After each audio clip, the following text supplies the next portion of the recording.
एक छोटे से गांव में वृद्ध किसान रामलाल अपने इकलौते बेटे मोहन के साथ रहता था। पत्नी का देहांत वर्षों पहले हो चुका था, इसीलिए रामलाल ने बेटे को ही अपनी जिंदगी का सहारा मान लिया था। मोहन जवान हुआ तो उसकी शादी गांव की सुंदर लेकिन घमंडी लड़की सुनैना से हुई।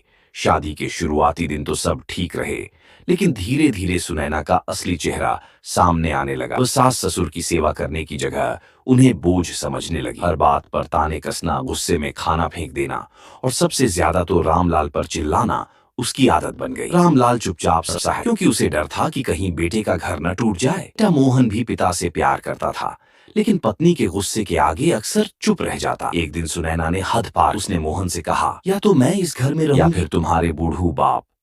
अब ये मेरी सेवा करवाने का जमाना नहीं है। ये सुनकर रामलाल का दिल टूट गया। उसने बेटे की ओर देखा, उम्मीद की कि बेटा उसका साथ देगा, लेकिन मोहन कुछ न बोल पाया। चुप्पी उसके दिल में हजारों तलवार की तरह चुभ गई।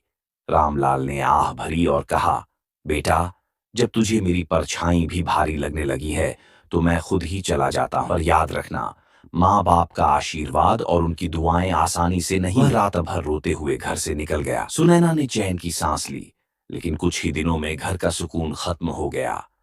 मोहन का व्यापार डूबने लगा, बीमारियां घर में दस्तक देने लगीं। आखिरकार मोहन ने सब समझ लिया कि यह उसके पिता की बेइज्जती का परिणाम है।